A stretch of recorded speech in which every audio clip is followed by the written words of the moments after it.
Hello मेरे प्यारे से दोस्तों, इस एपिसोड की स्टार्टिंग में हमें हैवी एरो किंग को दिखाया जाता है जो कि पर्पल बेल किंग के स्पेसशिप में मौजूद होता है। और वो पर्पल बेल किंग से कहता है कि पर्पल बेल किंग, तुम यहाँ पे बहुत ही ज़्यादा शांत नज़र आ रहे हो। क्या तुम्हें यहाँ पे डर नहीं लग रहा है कि उस ह्यूमन ने तुम्हारे लोकेशन के लिए बाउंड्री रख दी है और तुम्हारे ऊपर अब कई सारे ह्यूमन इमोर्टल्स जो कि यांजी कॉन्टिनेंट के अंदर मौजूद हैं, वो सब के सब अब तुम पे हाथ लगा के बैठे होंगे। वहां पे बैठा हुआ ब्लड बीस्ट किंग कहता है कि हाँ, तुमने सही कहा हैवी एरो किंग। यहाँ पे पर्पल बेल किंग के ऊपर उस ह्यूमन यांग ने 2 गुना ज्यादा बाउंड्री रखी है कमांडर जी के अकॉर्डिंग, जब कमांडर जी ने रिवॉर्ड रखा था सिल्वर विंग्स किंग को पकड़ने के लिए। इसलिए पर्पल बेल किंग, हम नहीं जानते हैं कि आखिर वो यांग कितने सारे कल्टीवेटर्स को लेकर के तुम्हारे ऊपर आएगा अटैक करने के लिए। तभी वहां पे पर्पल बेल किंग कहता है कि जब मेरे पास हैवी एरो किंग और साथ में ब्लड बीस्ट किंग, जब आप दोनों ही मेरे साथ हैं, आप दोनों ही ग्रेट अल्टीमेट इमॉर्टल लेवल के एक्सपर्ट हैं, यहाँ पे आप लोगों का हाथ मेरे ऊपर है, तो आखिर पूरे यांजी कॉन्टिनेंट में कौन ऐसा इमॉर्टल कल्टीवेटर होगा जो कि आकर के मुझसे भिड़ने की कोशिश करेगा। इनफैक्ट मैं सारे ही रेस की बात कर रहा हूँ। ये सुनकर के वो दोनों ही कल्टीवेटर वहाँ पे अपनी तारीफ को सुनकर के हंसने लगते हैं। तभी वहाँ पे ब्लड बीस्ट किंग कहता है कि यहाँ पे पर्पल बेल किंग, तुमने सही कहा, मगर इस फाइट में उस ह्यूमन का साथ अगर स्टार टावर, जो कि असल में 7 स्टार फील्ड के अंदर मौजूद है, उसके अंदर कई सारे पावरफुल और उतने ही ज़्यादा डेंजरस इमॉर्टल्स मौजूद हैं, और अगर वो लोग यहाँ पे इस फाइट में हिस्सा नहीं लेते हैं और उस ह्यूमन यांग का साथ नहीं देते हैं, तो यकीनन इस यांजी कॉन्टिनेंट में किसी की औकात नहीं है कि वो आकर के हमसे फाइट कर सके। तभी वहाँ पे heavy arrow king blood beast की बात को सुन करके कहता है कि पर्पल बेल किंग, सारी बातों को हम एक साइड करते हैं, तुम्हारा अगला प्लान क्या है और हमें आखिर कैसे उस ह्यूमन यांग से डील करना होगा। तभी वहाँ पे पर्पल बेल किंग कहता है कि यहाँ पे इतना ज़्यादा परेशान होने की बिल्कुल भी ज़रूरत नहीं है। हम सब यहाँ पे शांत रहेंगे और उन सब को समझने देंगे कि मैं बहुत ही ज़्यादा वीक हूँ, मगर जब हमारा उन लोगों से आमना सामना होगा तब मैं उन्हें बताऊंगा कि आखिर मुझसे भिड़ने का नतीजा क्या होता है और उनकी औकात मैं तब उन्हें दिखाऊंगा। ये कहने के साथ वो सभी लोग वहाँ पे हंसने लगते हैं और इंतज़ार करने लगते हैं कि कब लुओ फैंग उन लोगों के ऑरा को सेंस करके उन लोगों के पास आएगा। तभी सीन शिफ्ट होता है। Luo Fang star illusion king का सहारा लेकर के टेलीपोर्ट होकर के सीधा ही इस पर्पल बेल किंग के ऑरा को सेंस करके उसके लोकेशन तक पहुंच चुका था, जहां पे स्टार इल्यूजन किंग कहती है कि यांग, ये एक ट्रैप हो सकता है, इसलिए प्लीज अपना हद से ज्यादा ख्याल रखना। भाई साहब, यहाँ पे तो स्टार इल्यूजन किंग भी अब शायद लुओ फैंग से प्यार कर बैठी थी। ये कहते हुए वो वहाँ से तुरंत टेलीपोर्ट होकर के जाने लगती है और लुओ फैंग से कहती है कि कोई खतरा होगा तो मुझे बुला लेना। तभी वहाँ पे purple bell king Luo Fang की ऑरा को सेंस कर लेता है और कहता है कि फाइनली बच्चे, तुम आ चुके हो, मैं तुम्हारा ही तो इंतज़ार कर रहा था ना। तभी हम वहाँ पे लुओ फैंग की सोल सिक के अंदर से बबाता को निकलता हुआ देखते हैं, जो कि लुओ फैंग से कहती है कि पर्पल बेल किंग हमारी लोकेशन से लगभग 3210 किलोमीटर दूर है और वो एक केव के अंदर बैठ के अपनी कल्टीवेशन कर रहा है। मगर लुओ फैंग, मुझे ये नहीं समझ में आया कि आखिर उसने अपने सिग्नल को यहाँ पे ब्लॉक क्यों नहीं किया है। कहीं ऐसा तो नहीं कि वो हमारा इंतज़ार कर रहा। तभी वहाँ पे लुओ फैंग कहता है कि बबाता, मैं यहाँ पे जानता हूँ कि ये एक ट्रैप है, और ये बात वो भी जानता है कि मैं यहाँ पे पूरी ही तरीके से प्रिपेयर होकर के आया हूँ। और इस समय पर्पल बेल किंग पूरी ही तरीके से कॉन्फिडेंट होगा कि वो मेरा शिकार यहाँ पे कर लेगा, मगर उसका ये जो वहम है, उसकी डेथ के बाद ही शायद उसे समझ में आएगा कि उसने कितनी बड़ी गलती कर दी मुझसे भिड़ करके। ये कहने के साथ लो फैंग वहाँ पे बहुत ही गुस्से में सीधा ही पर्पल बेल किंग के लोकेशन की तरफ देखता है और वहाँ पे तुरंत ही लुओ फैंग इरीना को आवाज़ देता है। तभी इरीना अपने पूरी ही जर्क की आर्मी को वहाँ पे बाहर निकालती है, जहाँ पे लुओ फैंग के सामने अब इरीना की पूरी जर्क की आर्मी अपीयर हो चुकी थी। यहाँ पे इरीना सिर्फ लुओ फैंग का इंतजार कर रही होती है अपना अटैक करने के लिए। वहीं पे पर्पल बेल किंग कहता है कि इतना टाइम हो चुका है, आखिर यांग ने मेरे ऊपर अभी तक अटैक क्यों नहीं किया, उसने एक्शन अभी तक क्यों नहीं लिया। ये कहने के साथ वो बहुत ही ज़्यादा परेशान हो रहा होता है।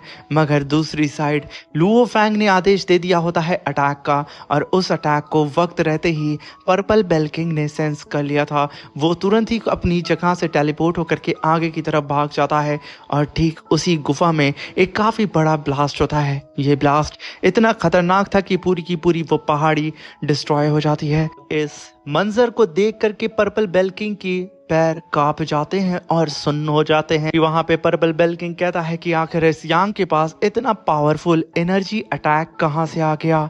तभी वहां पे वो लुओ फैंग के इस ऑरा को सेंस करके कहता है कि मैंने तो सोचा था कि मैं इससे 1-to-1 बैटल लड़ूंगा, मगर नहीं, ये मेरा इरादा शायद गलत था। अब मुझे यहाँ पे अपने साथियों का सहारा लेना होगा, क्योंकि मैं अगर अकेले इससे भिड़ने गया तो मैं मारा जाऊंगा। ये कहने के साथ पर्पल बेल किंग वहाँ पे ब्लड बीस्ट किंग और हैवी एरो किंग को कांटेक्ट करता है और उन लोगों को बताता है कि जल्द से जल्द वो लोग उसके पास आ जाएं, क्योंकि ये ह्यूमन यांग अपनी आर्मी को लेकर के मेरे ऊपर अटैक करने के लिए आया है। वहाँ पे पर्पल बेल किंग कहता है कि मैं सीधा ही यांग के सामने से जाके उसके ऊपर अटैक करूंगा और उसे अपनी बातों और अटैक में उलझाया रखूंगा, और तुम दोनों ही अलग अलग डायरेक्शन से उस यांग के ऊपर अटैक करके उसे सांस भी लेने का मौका मत देना, एक ही अटैक में उसे ख़त्म कर देना। तभी वहाँ पे हम देखते हैं कि वो दोनों ही हामी भरते हैं, और तभी यहाँ पे पर्पल बेल किंग बहुत ही तेज़ी से उड़ते हुए सीधा ही लुओ फैंग की तरफ बढ़ने लगता है, जहाँ पे वो कहता है कि बस मुझे एक अपॉर्चुनिटी मिल जाए, मैं इस यांग का काम यहीं पे तमाम कर दूंगा, मगर मुझे खुद सेफ जोन में रहना है। मुझे पहले अटैक नहीं करना है, बल्कि मेरे साथियों को मैं भेजूंगा अटैक करने के लिए। अगर सब कुछ सही रहा तब जा करके मैं खुद एक्शन लूँगा, क्योंकि मुझे अपनी जान सबसे ज़्यादा प्यारी है। तभी हम देखते हैं कि लुओ फैंग उसी पहाड़ के यानी कि उस ब्लास्ट के बीच में खड़ा होकर के पर्पल बेल किंग का इंतज़ार कर रहा होता है, और जैसे ही purple bell king Luo Fang के सामने आता है तो लुओ फैंग कहता है कि पर्पल बेल किंग, तुमने चारों ही तरफ ये अफवाह फैला दी है कि मैं अपने मिलिट्री बेस के अंदर छुप के बैठा हूँ, मगर तुम खुद अपने टर्टल शेल के अंदर छुपे बैठे हुए हो। आखिर इतना समय क्यों लग गया तुम्हें बाहर आने में। वहाँ पे पर्पल बेल किंग कहता है कि छुप तुम रहे हो, ना कि मैं, और मैं जानता हूँ कि तुम्हारे पास एक स्ट्रॉन्ग वेपन है जिसका इस्तेमाल करके तुमने अभी मेरे ऊपर अटैक किया। शायद तुमने इस वेपन को मैकेनिकल क्लैन या फिर यांजी क्लैन से चोरी किया है। इसलिए यांग, मैं यहाँ पे तुमसे एक चीज़ कहना चाहता हूँ, जब तक मेरी टीम यहाँ पे नहीं आ जाती है तो मैं चाहता हूँ कि तुम मेरे ऊपर अपना सबसे पावरफुल सीक्रेट वेपन ट्राई कर सकते हो, क्योंकि अगर मेरी टीम यहाँ पे आ गई तो तुम बेवजह यहाँ पे मारे जाओगे। तभी लुओ फैंग अपने कान को खुजलाते हुए कहता है कि अच्छा ऐसी बात है, तो मैं तुम्हें बता दूं कि अगर तुम यहाँ पे मेरे ट्रम्प कार्ड को देखना चाहते हो पर्पल बेल किंग, तो तुम्हें अपने सबसे पावरफुल मूव को समन करना होगा और मेरे ऊपर अटैक करना होगा, तो शायद मैं अपने ट्रम्प कार्ड को दिखाऊं। तभी लुओ फैंग की तरफ एक काफ़ी पावरफुल अटैक आ रहा होता है, जिसे लुओ फैंग ने वक्त रहते ही सेंस कर लिया था, और वो अपने यानशेन आर्मर को पूरी ही तरीके से पहन के तैयार हो चुका था। मगर तभी हम देखते हैं कि लुओ फैंग ने अपनी थंडर बॉडी को समन करके मल्टीपल क्लोन बना लिया था, जिसकी वजह से एक जाइंट सा तीर लुओ फैंग की मिड यानी कि थंडर बॉडी से क्रॉस होकर के सामने जा करके ब्लास्ट हो जाता है, और यहाँ पे लुओ फैंग ने खुद को अपने चतुराई के दम पे बचा लेता है। तभी वहाँ पे हम देखते हैं कि ये पावरफुल एरो अटैक करने वाला हैवी एरो किंग था, जहाँ पे लुओ फैंग उस हैवी एरो किंग की तरफ मुड़ करके देखता, मगर उससे पहले ही जस्ट लुओ फैंग के पीछे से ब्लड बीस्ट किंग अपीयर होता है, और वो खींच करके काफ़ी पावरफुल फीस्ट अटैक सीधा ही लुओ फैंग की तरफ कर देता है। लुओ फैंग को यहाँ पे संभलने का मौका नहीं मिलता है, और ये फीस्ट अटैक उसे हिट करता है। जैसे ही लुओ फैंग को वो फीस्ट अटैक हिट करता है, लुओ फैंग ने यहाँ पे अपनी शूवू विंग्स को समन कर लिया था, मगर वो एक ब्लास्ट के साथ बहुत ही तेज़ी से नीचे जाता है, मगर वो अपनी शूवू विंग्स के सहारे खुद को होल्ड कर लेता है। मगर तभी लुओ फैंग अब चारों ही तरफ से पावरफुल कल्टी कल्टीवेटर से घिर चुका था, जहां पे लुओ फैंग इन दोनों ही कल्टीवेटर को देख करके कहता है कि ये दोनों ही अल्टीमेट इमॉर्टल लेवल के कल्टीवेटर हैं। एक तो ब्लड बीस्ट किंग है और दूसरा हैवी एरो किंग है। इन दोनों के बारे में मैंने पढ़ा है, ये दोनों ही काफ़ी ज़्यादा स्ट्रॉन्ग है, इसलिए मैं इन लोगों से डायरेक्ट फाइट नहीं कर सकता हूँ। अब वक्त आ चुका है मेरे ट्रम्प कार्ड के बाहर आने का।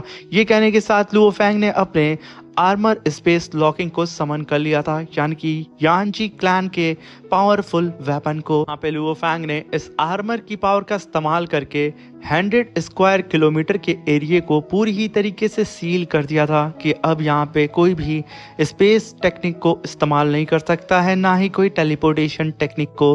तभी ये चीज़ को देख करके ब्लड बीस्ट किंग चिल्लाते हुए कहता है कि पर्पल बेल किंग, ये तो एक स्पेस लॉक है। पर्पल बेल किंग, तुमने कहा था कि इस ह्यूमन के पास किसी भी तरीके की पावरफुल टेक्निक नहीं है और ये बहुत ही कमज़ोर है, तो आखिर ये कैसे एक टेलीपोर्टेशन टेक्निक और साथ में स्पेस लॉक को कंट्रोल कर सकता है। तभी वहाँ पे purple bell king Luo Fang के ट्रेजर को देखते हुए कहता है कि इस ट्रेजर के चारों ही तरफ जो स्क्रिप्चर घूम रहे हैं, ऐसा स्क्रिप्चर शायद मैंने कहीं देखा है, जहाँ पे पर्पल बेल किंग अपने दिमाग के घोड़े को दौड़ाने लगता है और उसे याद आ जाता है कि इस समय यांग जिस पावरफुल स्पेस लॉक आर्म का इस्तेमाल कर रहा है, असल में वही सेक्रीफाइस टावर के अंदर जो मौजूद था यानजी क्लैन का ग्रेटेस्ट ट्रेजर, ये असल में वही है। ये कहते ही वो अपने सारे साथियों को ये बात बता देता है, जहाँ पे उसके सारे ही साथी ये बात सुन करके कहते हैं उससे, ये ट्रेजर तो बहुत ही ज़्यादा कीमती है, इनफैक्ट इसकी कीमत तो हम लोग कभी लगा भी नहीं सकते हैं। मगर तभी वहाँ पे ब्लड बीस्ट किंग कहता है कि तो फिर देर किस बात की दोस्तों, चलो फिर इसे मारते हैं और इस ट्रेजर को हासिल करके अमीर हो जाते हैं। साथ में यहाँ पे तो इस बेवकूफ़ ने स्पेस लॉक को लगा दिया है, अब तो ये हमसे बच के भाग भी नहीं सकता है और ना ही टेलीपोर्ट हो सकता है। हम तीनों ही मिल करके फाइनल अटैक करते हैं इसके ऊपर और ये ह्यूमन यहाँ पे बेमौत मारा जाएगा। ये कहने के साथ वो तीनों के तीनों मिल करके अपने पावरफुल अटैक को समन करते हैं और लुओ फैंग के ऊपर अटैक कर देते हैं। तभी लुओ फैंग कहता है कि आखिर किस बेवकूफ़ ने कह दिया कि मैं यहाँ पे भागने वाला हूँ। ये कहने के साथ लुओ फैंग वहाँ मुस्कुराता है। लुओ फैंग की मुस्कान को देख करके उन तीनों की हालत ख़राब हो जाती है कि आखिर अब ये यहाँ पे कौन से बम को फोड़ने वाला है।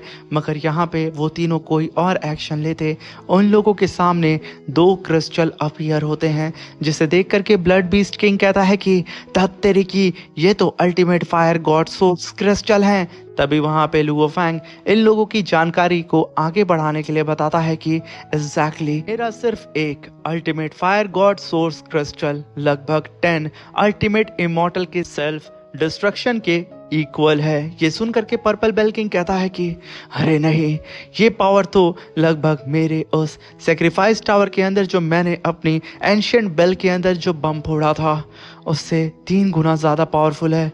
बल्कि वो छोटा सा अटैक उस अल्टीमेट इमॉर्टल किंग यानी कि उस गोल्डन किंग की धज्जियाँ उड़ा दिया था। तो आखिर इस 3 टाइम ज़्यादा powerful ultimate fire god source crystal जो कि 2 हैं, आखिर ये हम लोगों का हाल यहाँ पे क्या करेंगे। यहाँ पे पर्पल बेल किंग की हालत ख़राब हो चुकी होती है और उसे समझ में नहीं आ रहा होता है कि आखिर वो क्या करे। तभी वहाँ पे उसके सारे ही साथी कहते हैं कि पर्पल बेल किंग, तुमने यहाँ पे कुछ सोचा। तभी पर्पल बेल किंग कहता है कि हाँ मैंने सोचा ना, चलो जल्दी से यहाँ से भागो। मगर तभी वहाँ पे वो लोग भागते, लुओ फैंग कहता है कि बेवकूफ़ हो, अब बहुत ज़्यादा देर हो चुकी है क्योंकि मैंने तुम्हें यहाँ से भागने की परमिशन नहीं दी है। ये कहने के साथ लुओ फैंग ने अपनी शूवू विंग्स से खुद को कवर कर लिया था और उन दोनों ही powerful ultimate fire god source crystal को आपस में ही क्रैश करा देता है, जिसकी वजह से वहाँ पे इतना खतरनाक डिस्ट्रक्शन होने लगता है जिसे देख के वो तीनों ही घबरा जाते हैं। मगर सबसे आगे पर्पल बेल किंग होता है और उसके पीछे हैवी एरो किंग और उसके पीछे ब्लड बीस्ट किंग। बेचारा ब्लड बीस्ट किंग इस ब्लास्ट के चपेट में आ जाता है, जहाँ पे एक बार उसकी डिवाइन बॉडी ब्लास्ट होती है मगर वो फिर से रीजनरेट होती है और फिर एक बार वहाँ पे ब्लास्ट हो जाती है। बेचारा हैवी एरो किंग खुद को बचाने के लिए दूर भागता है मगर वो भी बेचारा इस ब्लास्ट में सरवाइव नहीं कर पाता है। वो भी एक धमाके के साथ उसकी पूरी की पूरी डिवाइन बॉडी यहाँ पे तबाह हो जाती है और इस डिस्ट्रक्शन को देख करके लुओ फैंग वहाँ पे तिरछी मुस्कान देता है। वहीं पे पर्पल बेल किंग किंग ने अपनी एंशिएंट बेल को समन कर लिया था और वो खुद को प्रोटेक्ट करने लगता है। मगर तभी हम देखते हैं कि ये डिस्ट्रक्शन इतना ज़्यादा वायलेंट होता है कि पूरा का पूरा आसपास का 100 किलोमीटर से भी ज़्यादा एरिया वहाँ पे तबाह हो चुका था। और ये ब्लास्ट हमें आसमान से भी साफ साफ नज़र आ रहा होता है, जहाँ पे ये पूरा का पूरा प्लैनेट गड्ढा हो चुका था सिर्फ उस ब्लास्ट के एरिया में, जहाँ पे चारों ही तरफ ज़मीनें हिलने लगती हैं और कंपन शुरू हो जाता है। सारे बड़े पहाड़ वहाँ पे चुटकियों में डिस्ट्रॉय हो जाते हैं। मगर जब सब कुछ यहाँ शांत होता है, पर्पल बेल किंग अंदर लावा से बाहर आता है और वो हाँफते हुए हंसने लगता है और कहता है कि फाइनली मैं इस ब्लास्ट से सरवाइव कर गया और वो तीनों ही मारे जा चुके हैं।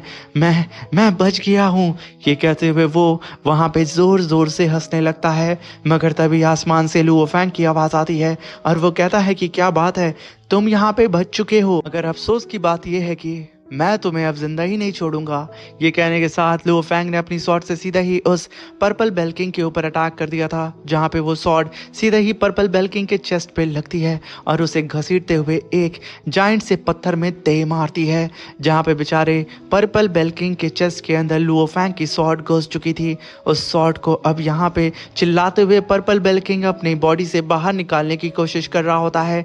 मगर तभी आसमान से अपनी शू वू विंग्स को समन करके लुओ फैंग सीधे ही अपनी स्वॉर्ड के ऊपर आकर के धमाक से खड़ा हो जाता है और सीधे ही उस पर्पल बेल किंग से कहता है कि बेवकूफ, ये कोई ऑर्डिनरी स्वॉर्ड नहीं है, इसके ऊपर मैंने फेरमू टॉक्सिक पॉइजन की कोटिंग की है। जिसे सुनकर के पर्पल बेल किंग तुरंत ही अपनी बॉडी को स्प्लिट करने लगता है और उससे खुद को इस पॉइजन से बचाने की कोशिश करता है कि वो अगर जिस जगह पे स्वॉर्ड लगी है उस हिस्से को निकाल के अलग कर देता है तो वो अपनी बॉडी को बचा लेगा।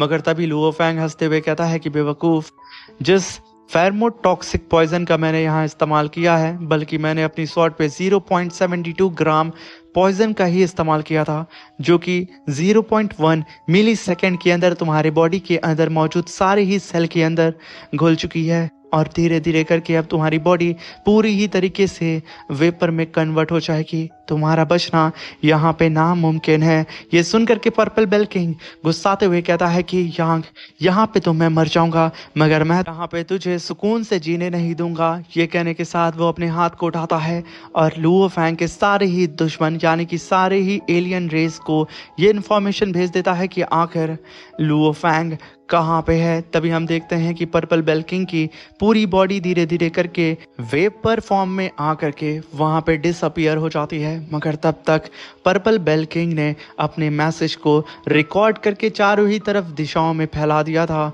और लुओ फैंग की एग्जैक्ट लोकेशन को भी रिवील कर दिया था।